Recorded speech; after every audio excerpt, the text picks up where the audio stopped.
Ya.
Muy buenas noches. Es un honor de verdad para la Sociedad Dominicana de Reumatología poder estar con ustedes aquí el día de hoy. Mil gracias por acompañarnos. Realmente nos sentimos regocijados de que estén aquí con nosotros esta noche, por lo que queremos agradecerles en nombre mío como presidenta de la Sociedad Dominicana de Reumatología y en nombre de toda la directiva de la sociedad el que nos acompañen a nosotros hoy. También queremos agradecer al doctor Santiago García por hacernos el honor de acompañarnos a nosotros esta noche.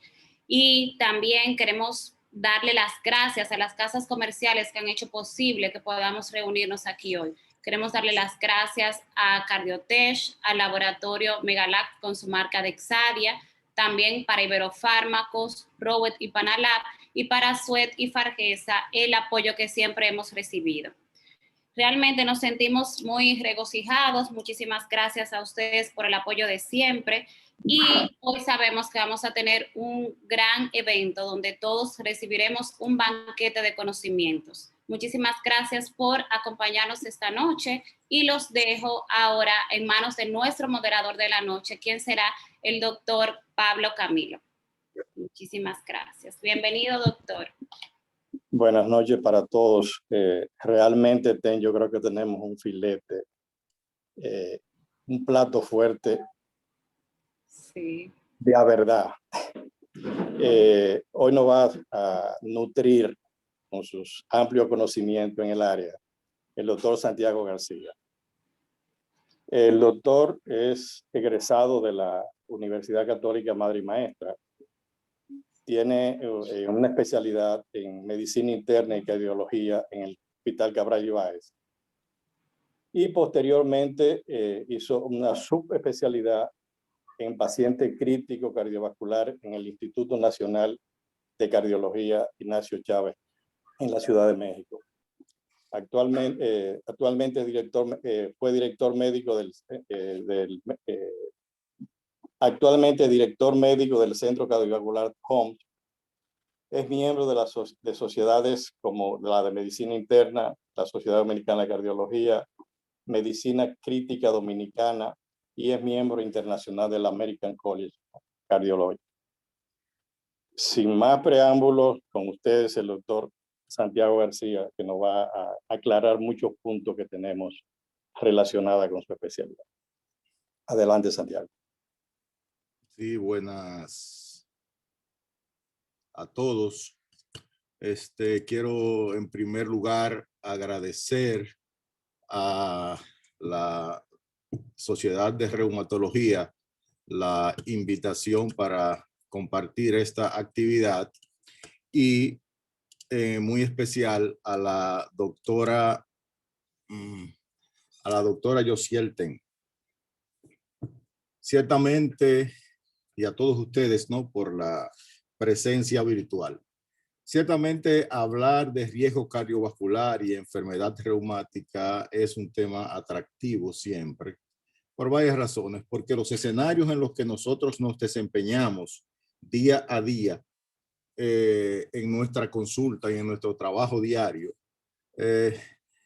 vemos que el clínico, tanto el internista como el cardiólogo, tiene frente a él con frecuencia pacientes con indicadores de potencial enfermedad reumática y sin embargo no hace la interacción con el reumatólogo, cosa que va en detrimento del seguimiento cardiovascular del paciente.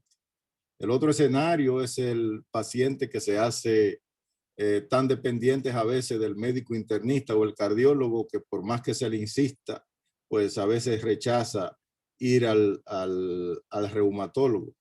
Y en el otro sentido, pues quizás está la situación en que el reumatólogo con relación a lo que sería el riesgo cardiovascular, pues pudiera en algún sentido, pues subestimar un poquito esta condición enfocado en su patología que está manejando en el momento. Sin embargo, yo creo que el enfoque que tenemos que tener nosotros es el trabajo en equipo y poder hacer un planteamiento bien claro de que no se nos olvide de que el paciente con enfermedad reumática, con enfermedad inflamatoria crónica, tiene un riesgo cardiovascular significativamente aumentado. Y cuando hablamos de riesgo cardiovascular nos referimos fundamentalmente a lo que es la enfermedad coronaria, a lo que es el evento cerebrovascular y a lo que es la enfermedad arterial periférica. Ciertamente la aterosclerosis es la reina, ¿no?, de el centro de esta condición de la enfermedad cardiovascular, y la evolución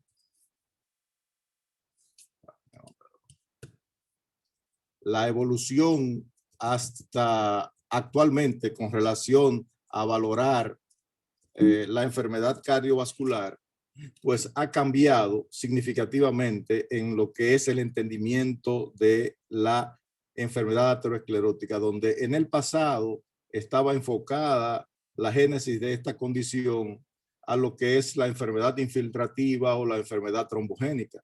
Sin embargo, en la actualidad, ya desde los últimos 30 años, la inflamación juega un rol protagónico. Aquí tenemos frente a nosotros una ilustración de muchos años del doctor Levy, donde claramente se trata de esquematizar cómo la presencia de lipoproteínas en contacto con el endotelio pues penetran al espacio subendotelial y empiezan a desencadenar una serie de eventos que van a estar marcados con respuesta inflamatoria de esa zona endotelial, que irá progresando gradualmente, desencadenando otras sustancias inflamatorias que generarán adhesión de células a la pared endoteliar hasta culminar en la formación de células espumosas y la conformación de la placa ateromatosa. Son múltiples los factores que pudieran influenciar en la agresión de la pared vascular, desde los factores de riesgo convencionales, tendencias o alteraciones genéticas, lo que mencionábamos hace un rato de las lipoproteínas, factores locales de flujo, pues son factores todos, así como los infecciosos, que generan disfunción endotelial. Esa alteración o disfunción endotelial pues genera a su vez una respuesta compensadora con inflamación. Entonces, a su vez, esta inflamación se traduce o se expresa, ¿no?, en aumento de moléculas de adhesión, disminución o alteración de la permeabilidad, procoagulantes, vasoactivos, citoquinas, etcétera. Todas ellas mediadas por la presencia de monocitos y linfocitos T en la pared endotelial y en la parte subendotelial. Estas condiciones pudieran expresarse o continuar su expresión en diferentes sentidos. Bueno, pudiéramos tener una migración y proliferación de células musculares lisas y quedarnos en un remodelado vascular que pudiera ser progresivo, enlentecerse o quedar ahí estacionario por un buen tiempo. O el acúmulo de estas células inflamatorias generar enzimas hidrolíticas, citoquinas, etcétera, y provocar tanto necrosis focal o generar una fibrosis de esta placa ateromatosa. En un momento veremos el elemento clave o determinante para que esta capa fibrosa que protege o cubre la placa ateromatosa pues pudiera desencadenar el evento final, que sería el accidente de placa. Esto como parte de los elementos generales. Sin embargo, relacionándolo al tema que nos ocupa en el día de hoy, como son las enfermedades reumáticas, pues hay un elemento importante que tenemos que destacar. Dijimos que la inflamación es el protagonista de la enfermedad aterosclerótica, y esa inflamación crónica sostenida se puede ver afectada por diferentes condiciones. En este caso, como nos ocupa hoy, es las enfermedades crónicas, como ejemplo la artritis reumatoidea, pero también pueden darse situaciones que afectan la artritis reumatoidea y las enfermedades crónicas a generar una inflamación crónica. pudieran darse también otras condiciones, como es la presencia de la hematopoiesis clonal, que pudiera ser generada por las mutaciones de genes que a su vez van a liderar o van a generar la producción de sustancias antiinflamatorias como es la interleuquina 1, que a su vez activará un protagonista de la inflamación en la pared arterial como es el inflamasoma. Por otra parte, esa inflamación crónica pues genera respuesta, tanto mecanismos de respuesta inmune, tanto adaptativa como innata, que plantean o generan a su vez una producción de interferón, factor de necrosis tumoral, y que al fin y al cabo generan una situación que para nosotros en el enfoque de la aterosclerosis es fundamental, que es el rompimiento a la tolerancia que tiene la pared vascular a lo que sería la apolipoproteína B. Ya luego reconversaremos sobre esto, que va a impactar negativamente o va a generar mayor aterosclerosis. Y por otra parte, esa respuesta de la inmunidad innata, pues al fin y al cabo generará la activación del inflamasoma y producirá también incremento de interleuquina 1 y limitará la eferocitosis. Todo esto va a orientarse a que esa inflamación crónica generará aterosclerosis y enfermedad cardiovascular. Este planteamiento tiene un interés importante porque pudiera explicar cómo algunos fármacos utilizados en la especialidad de reumatología fundamentalmente pueden limitar o interferir en el desarrollo de la aterosclerosis al bloquear algunos de estos mecanismos. La parte de la generación de la placa con la presencia de material de colágeno generado por las fibras musculares, se constituyen en una capa fuerte que protegen el ateroma, de manera tal que en la medida que esta capa se hace más fuerte, hay menos chance de que ocurra un evento aterotrombótico. Ahora bien, ¿cómo se da ese accidente? Bueno, el linfocito genera citoquinas como el interferón gamma, que limita o inhibe la producción por la fibra muscular de la síntesis de colágeno, que es fundamental para mantener la capa fibrosa. Al mismo tiempo y por otro mecanismo, pues puede generar un estímulo a ese fagocito para que genere colagenasas que a la vez van a ir a lisar ese colágeno, y por otra parte también gelatinasas que van a generar lisis del colágeno que cubre la placa. Esto es un elemento fundamental porque al momento del lisis de la placa con estas metaloproteinasas, generará contacto del ateroma con elementos formes de la sangre y generará el accidente trombótico que provocará el trombo, sea con el stroke o sea con el infarto agudo de miocardio o a nivel periférico. Estos detalles los hemos mencionado porque hablamos de enfermedades reumáticas y el eje de estas enfermedades en su gran mayoría es el proceso inflamatorio. En consecuencia, esto desde el punto de vista fisiopatológico. Ahora bien, desde el punto de vista fisiopatológico hacia la realidad, ¿qué cosas conocemos? Bueno, ya hace muchos años, el doctor Ritker, en su estudio de Júpiter, en esta rama de la mujer, pues valoró la sobrevida o libre de evento cardiovascular, combinando los niveles de LDL colesterol con proteína C reactiva de alta sensibilidad. Y fijémonos nosotros qué pasa, ¿no?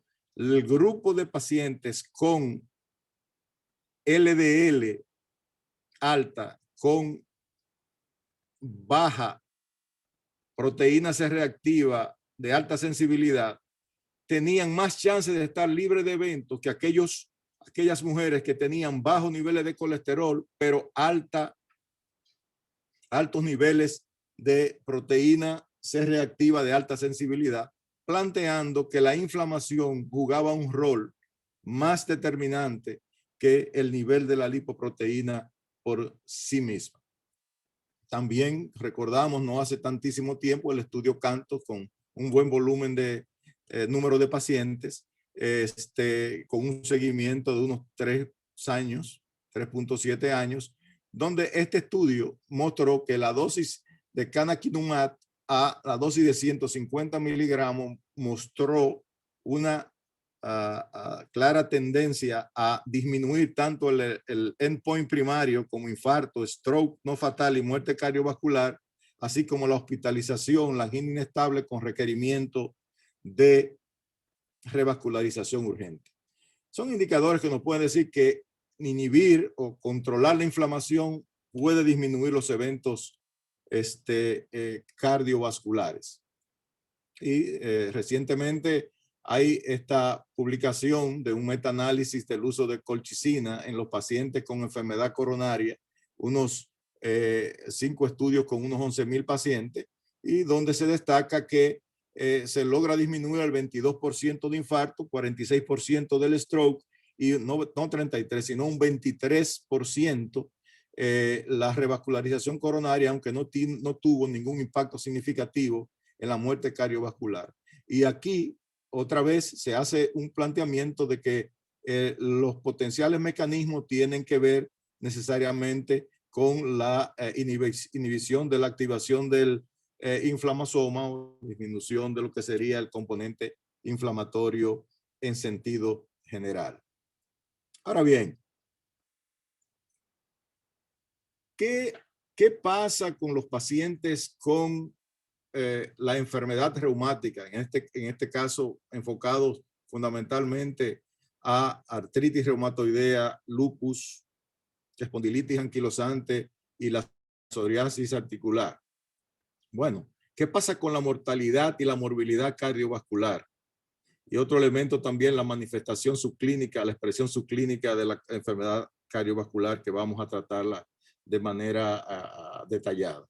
Bueno, fíjense ustedes, este es el reporte de un metaanálisis con 16 estudios. Bastante interesante, donde enfoca la mortalidad cardiovascular, los eventos cardiovasculares y la enfermedad cardiovascular subclínica. Vamos a enfocarnos fundamentalmente en lupus y artritis reumatoidea para no sobrecargar mucho los comentarios. Pero fíjense un detalle, en este metaanálisis, la artritis reumatoidea tiene un equivalente de riesgo para mortalidad cardiovascular con la diabetes mellitus y representa un 1.5% mayor riesgo que la población general para la mortalidad cardiovascular y también para desencadenar un evento cardiovascular fatal.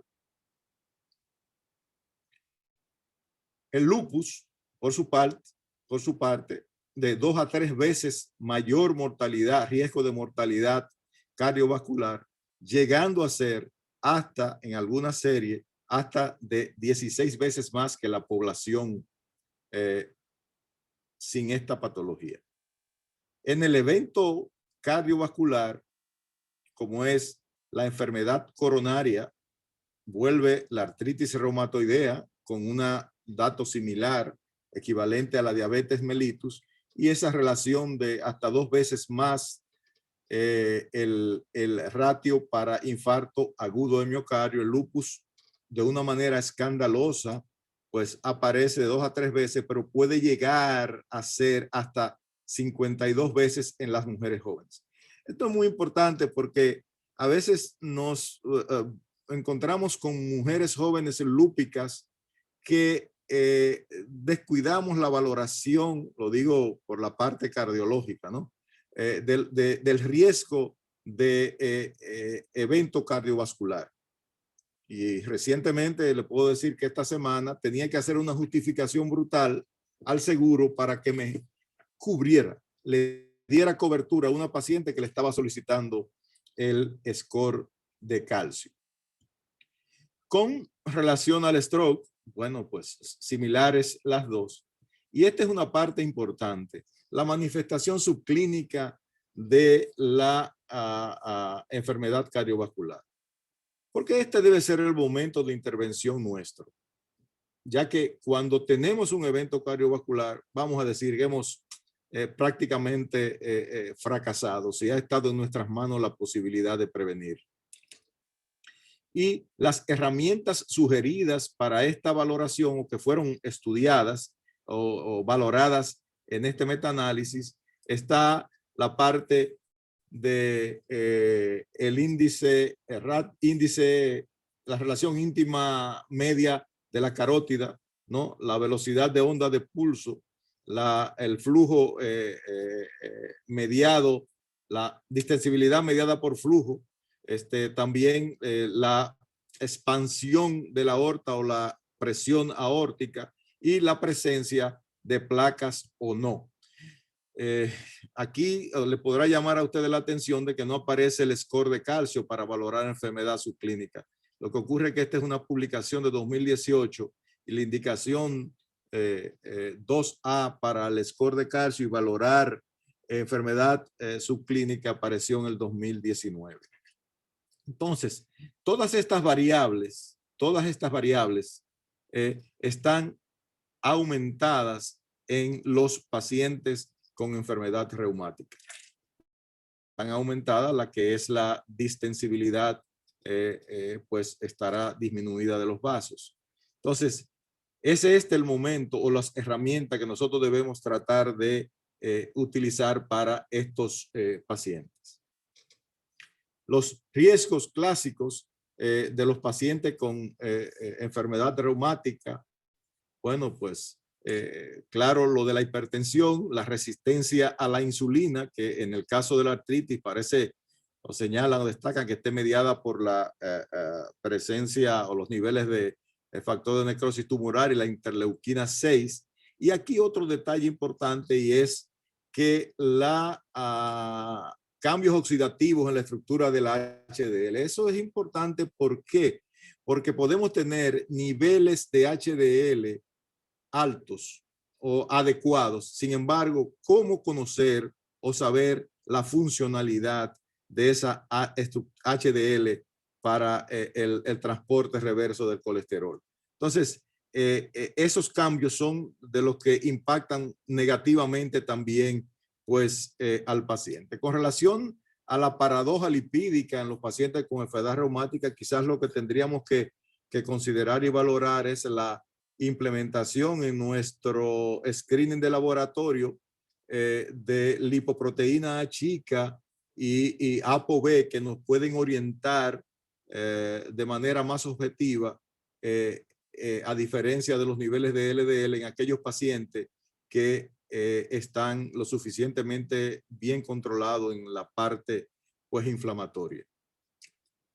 Lupus, pues tenemos aquí con el lupus un detalle importante y es la parte de la aumento de la resistencia a la insulina y el síndrome metabólico. En sentido general, estos son aspectos que tenemos que valorar globalmente que nos pueden a nosotros concientizar de cuál es el riesgo que tienen nuestros pacientes. Ahora bien, ¿cómo estimamos el riesgo cardiovascular de los pacientes con enfermedad reumática?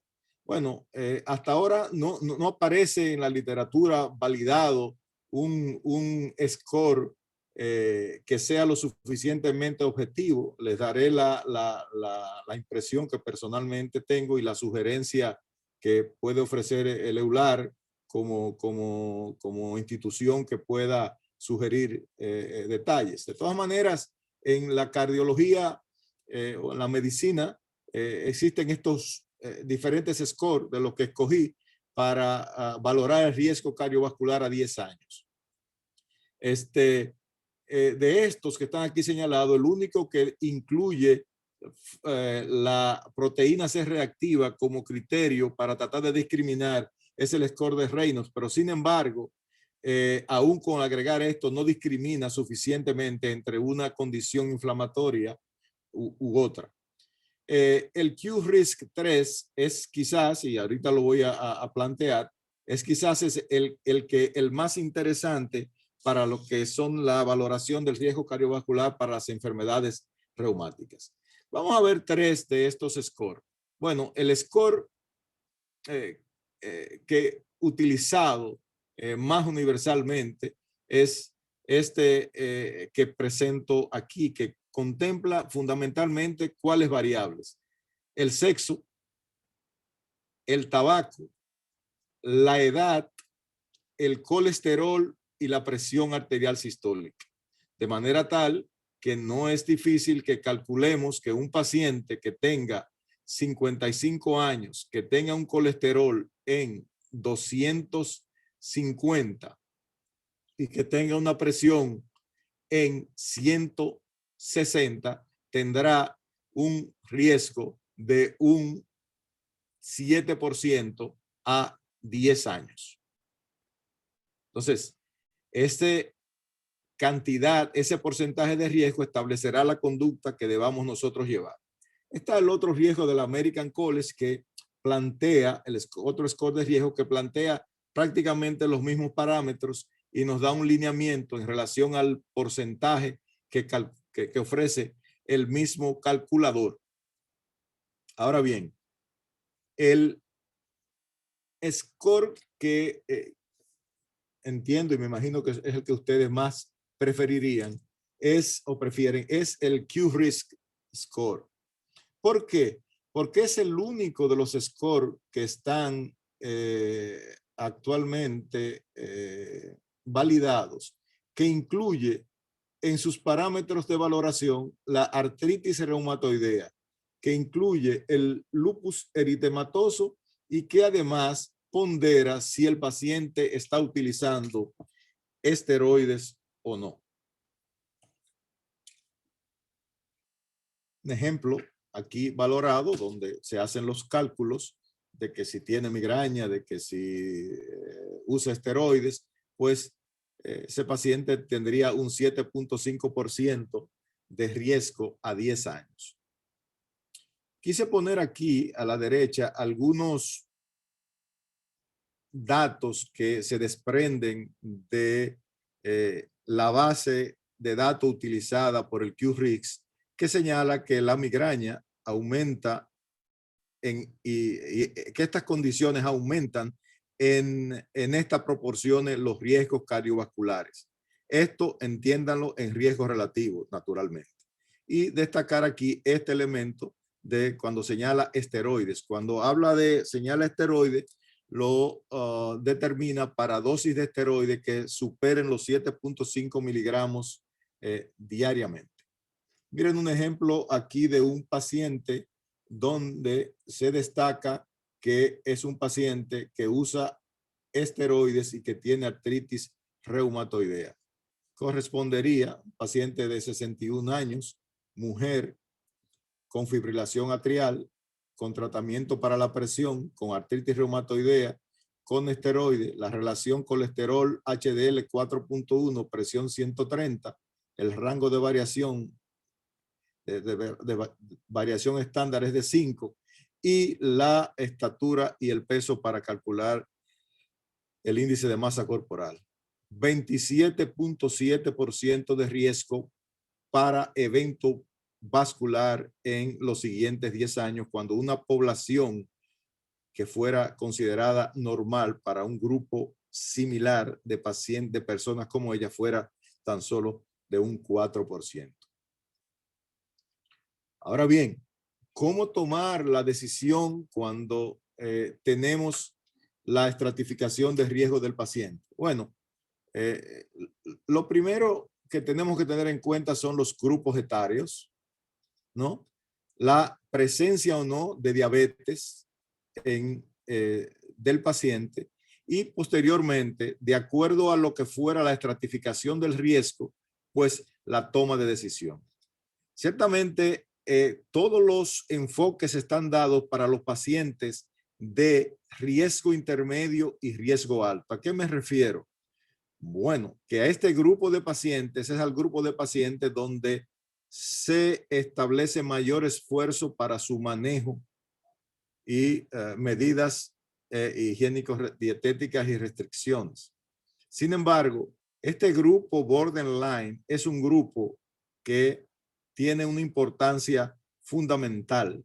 ¿Por qué? Porque si a este grupo borderline o riesgo intermedio nosotros completáramos con estudios de imágenes como, por ejemplo, el score de calcio en una población mayor de 55 años, pues grupos que estuvieran en borderline pudieran pasar a un grupo intermedio y grupo intermedio pudiera pasar a un alto riesgo. Este grupo intermedio es el grupo que a veces se torna un tanto en nebulosa, porque a la verdad que en lo personal yo no entendería por qué un paciente que tenga 18% de riesgo o 16% de riesgo va a generarse un tratamiento que tenga con menos impacto que el que tiene un 20% de riesgo.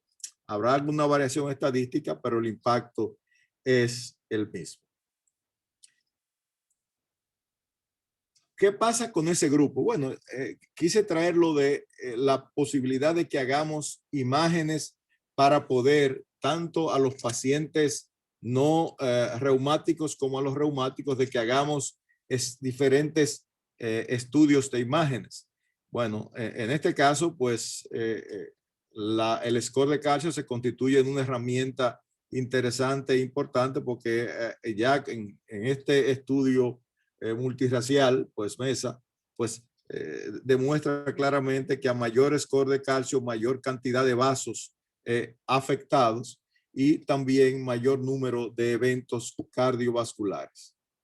Existe el score o el calculador también a 10 años que incluye el score de calcio dentro del calculador y también está proyectado a 10 años. Y fíjense qué pasa, un paciente que no tenga, que tenga un score de calcio 0, pues con estos datos que están aquí señalados, pues tendría un score de un porcentaje de riesgo de 8.7 a 10 años, pero si tiene un score de calcio elevado, pasaría a 13.6%. Ya a partir de lo que les decía ahorita del 2019, pues el score de calcio es una herramienta con una indicación 2A para valorarlo en los pacientes que tienen un 10 a un 20% de riesgo para padecer evento vascular en los siguientes 10 años. ¿Cuáles serían las posiciones para ir sacando ya los datos que nos pueden interesar más? Bueno, ustedes manejan, los traumatólogos, ¿no? Los cardiólogos, no manejamos tanto esta información del EULAR, pero quise traerla aquí y haciendo algunos señalamientos. El EULAR destaca que el reumatólogo es el responsable del riesgo y el manejo del paciente con artritis y otras enfermedades articulares. Completamente de acuerdo. Yo entiendo que es un lineamiento de una asociación de reumatólogos, pero este detalle lo que yo lo interpretaría como que es responsabilidad de manejo de todos los interactuantes en el seguimiento de cualquier paciente.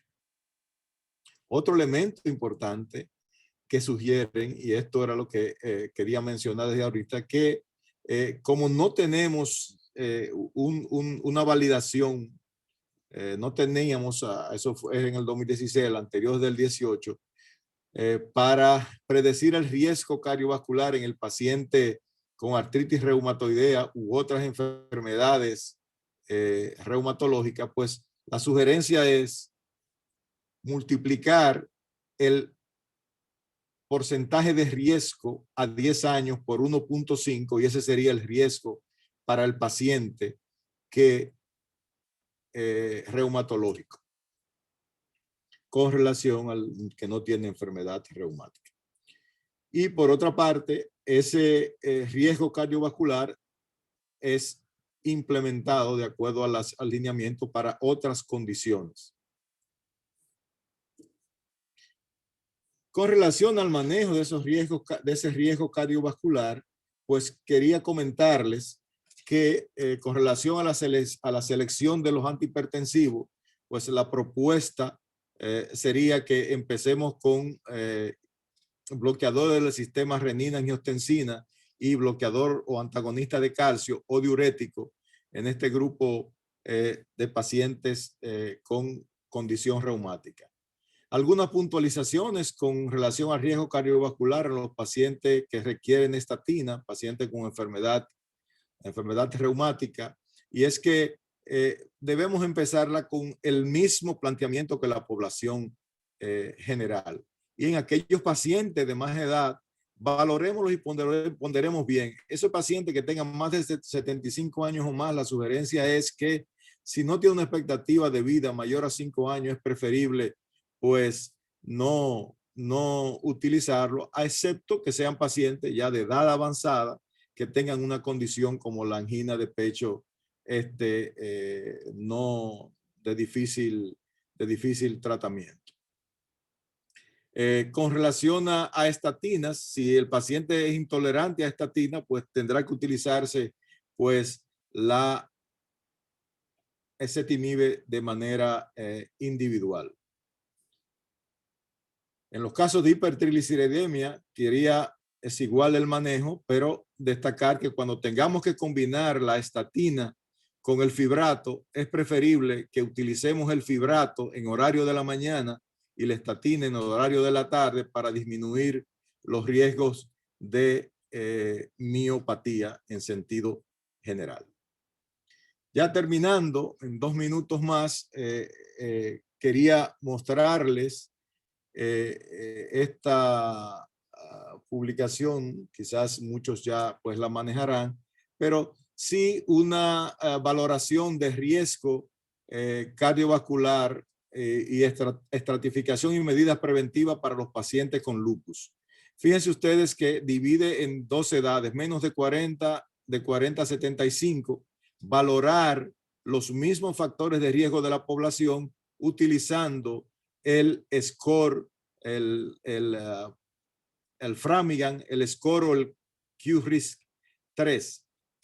Y nada, seguir esta secuencia donde el grupo de pacientes con riesgo moderado o riesgo alto tendrán que valorarse si tiene condiciones adicionales de riesgo como es historia familiar, hipercolesterolemia, síndrome metabólico, menopausia prematura y dislipidemia con elevación de LPA chica, lipoproteína A y ApoB, así como elevación de la proteína C reactiva. El esquema para la selección de las estatinas pues es prácticamente el mismo de la población.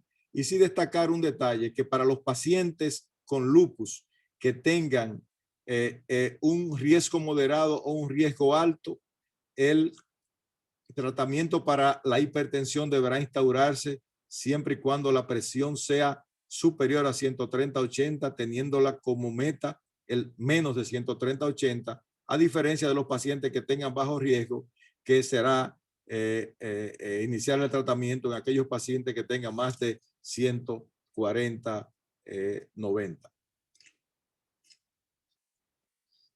Ciertamente el interés de valorar el riesgo del paciente, el riesgo cardiovascular de cualquier paciente y más el de paciente con enfermedad reumática, es actuar a tiempo, es que podamos actuar a tiempo.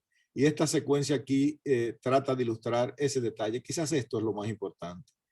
Esa enfermedad aterosclerótica avanza silente desde lo que es la disfunción endotelial que hablamos al principio, la infiltración por LDL y los monocitos, toma décadas y se hace clínicamente aparente en un tiempo muchas veces muy tardío, o a veces no se expresa, no se hace clínicamente aparente hasta que no viene el evento fatal, que se expresa en minutos y que muchas veces no nos da la oportunidad para manejar la catástrofe tratando de disminuir el impacto que pudiera tener.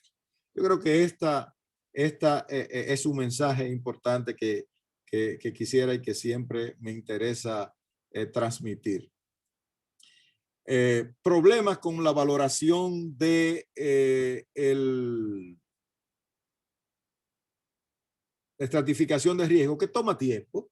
La estratificación de riesgo toma tiempo.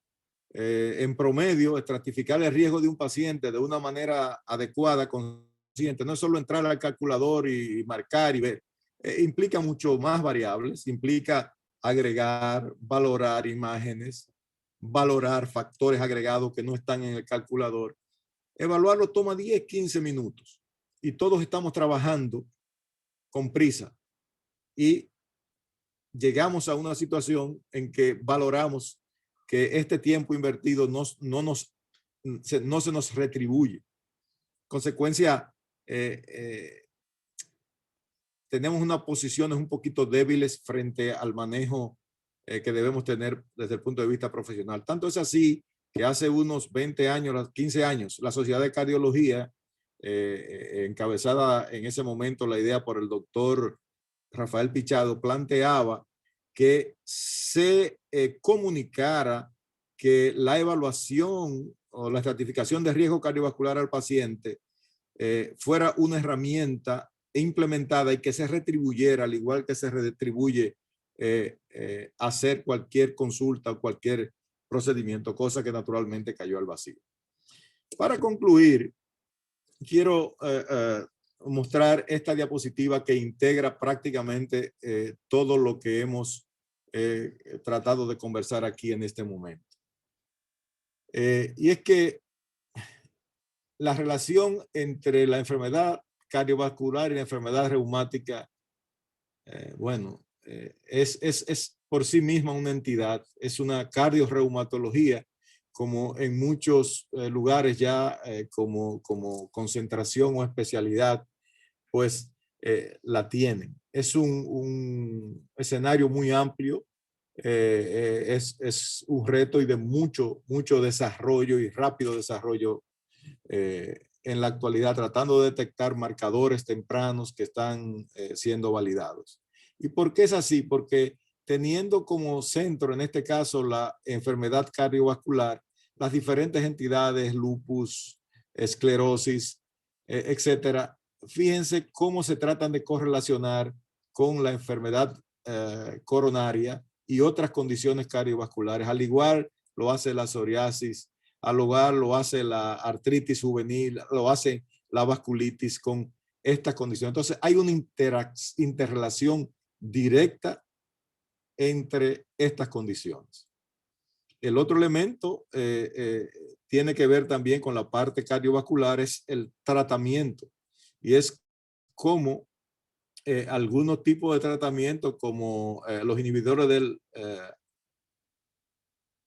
el factor de necrosis tumoral y de la interleuquina, pues pueden tener esta repercusión de disminuir los eventos vasculares y aumentar entonces falla cardíaca por enlentecer el desarrollo de la enfermedad cardiovascular, que al fin y al cabo lo que hace es que tengamos más pacientes vivos por más años. Y también están los biológicos que tienen el impacto de disminuir los eventos cardiovasculares.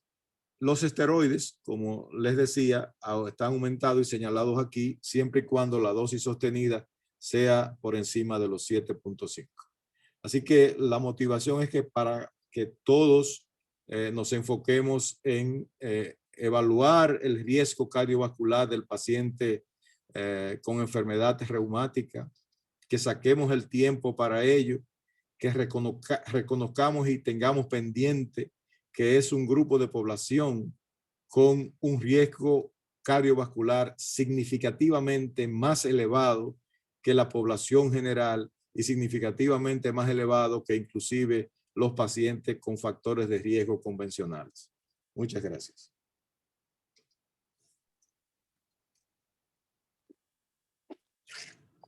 Bien, muchísimas gracias, doctor, por su excelente conversatorio. Realmente una plática sin ningún desperdicio, tal como esperábamos. Eso, estábamos seguros de que iba a ser así. Tengo algunas preguntas.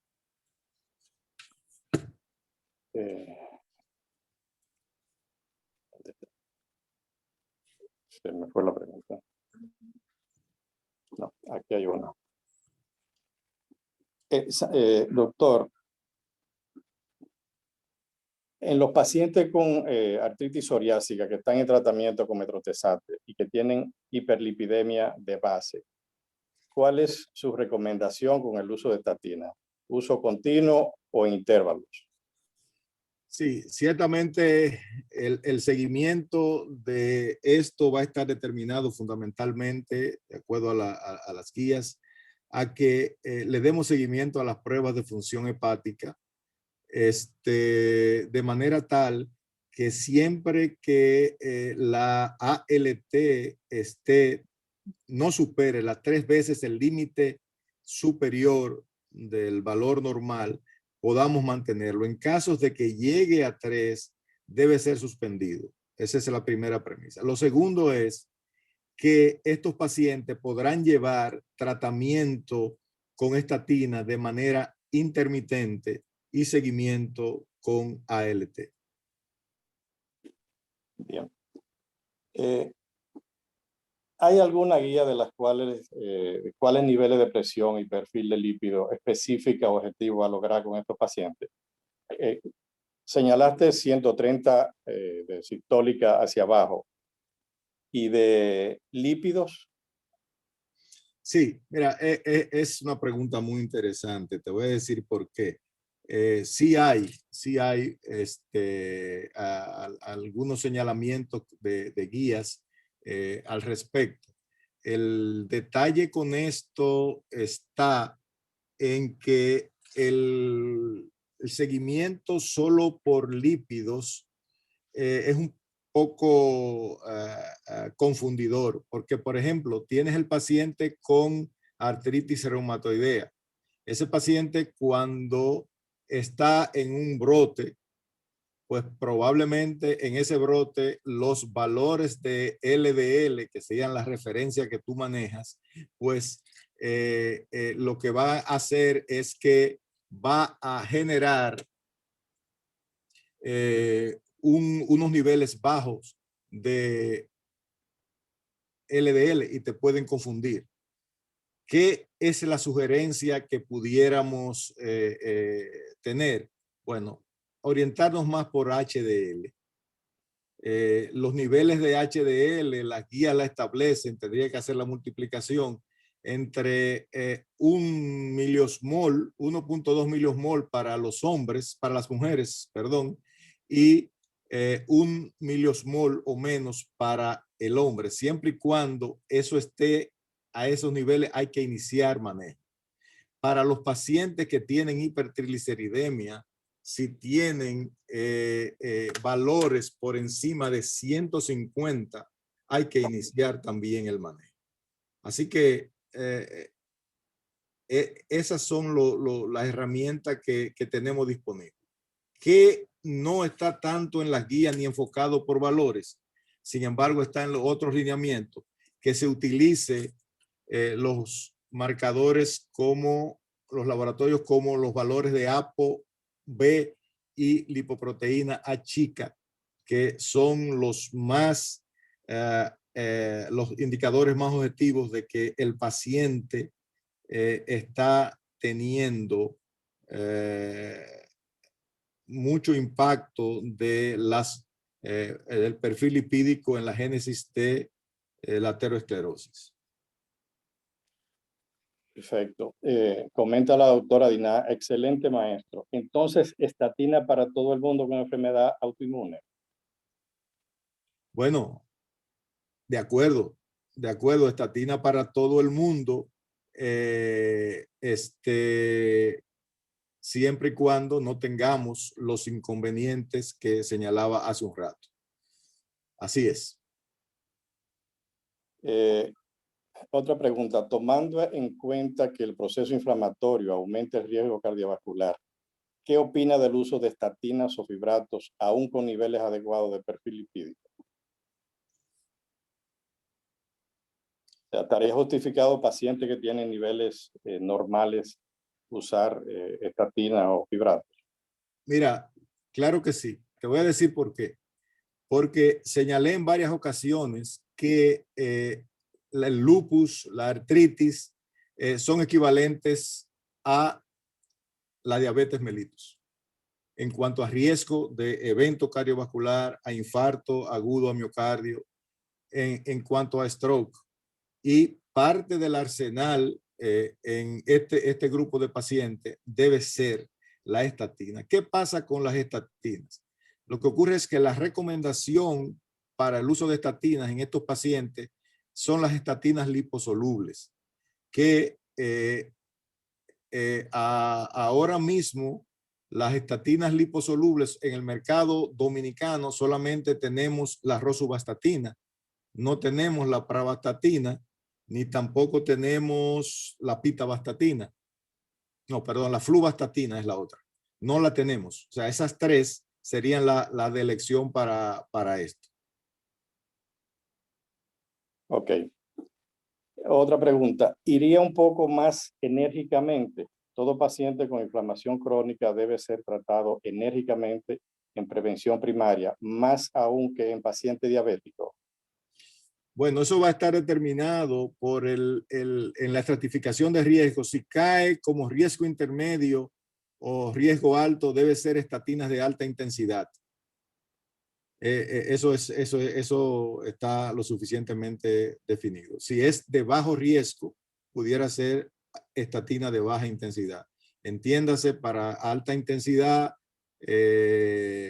estatina como pudiera ser la atorva es para alta intensidad, sin embargo es liposoluble, sería la rosuvastatina a dosis de 20 miligramos en adelante.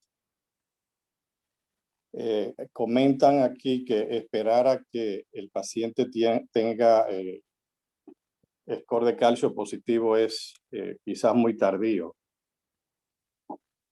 Completamente de acuerdo. Justamente el valor predictivo del score de calcio evaluado de manera juiciosa es trascendente.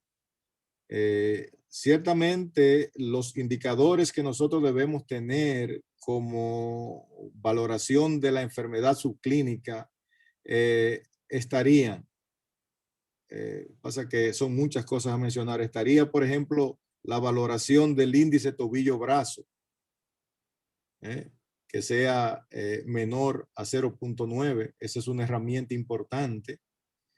Segundo, la relación íntima media en la carótida que sea mayor de 0.9. Entonces, esos ya son indicadores que ciertamente nos dicen que el paciente tiene disfunción endotelial y que tiene enfermedad aterosclerótica.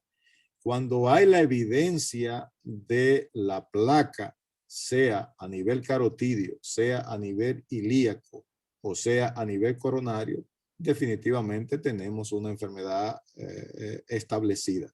¿Qué es subclínica? Amén. ¿Qué es lo que pasa? Que así como es una placa o un calcio que solamente tiene, digamos, un score de calcio que es de 60 unidades, ¿qué pasa con esto? Bueno, que ese puede hacer un accidente de placa y otro que no tiene, que tiene 400, 600 no hace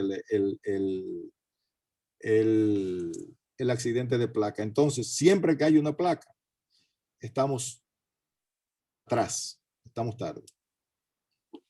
Con relación a la aspirina como prevención, ¿cuál es tu opinión en pacientes con enfermedades reumáticas?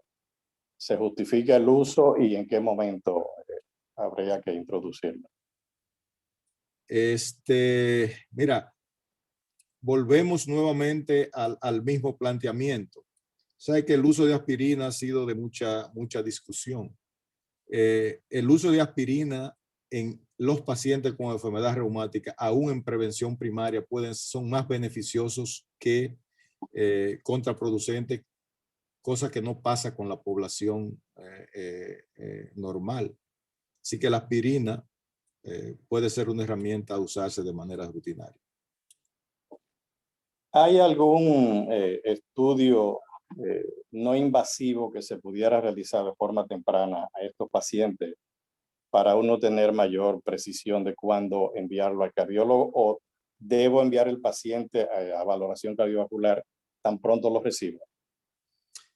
Mira, una cosa que nos pasa con nuestros pacientes, ¿no? Yo no sé si en reumatología la impresión que tengo es que le enviamos los pacientes muy tarde al reumatólogo.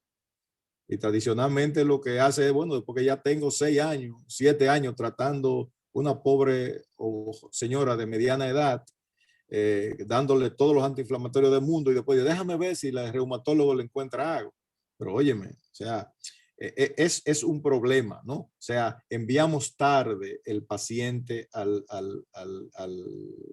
experto, por así decirlo. Entonces, ¿cuál sería el planteamiento? Siempre que tengamos un paciente con enfermedad reumática, que sea evaluado y estratificado el riesgo por cardiología.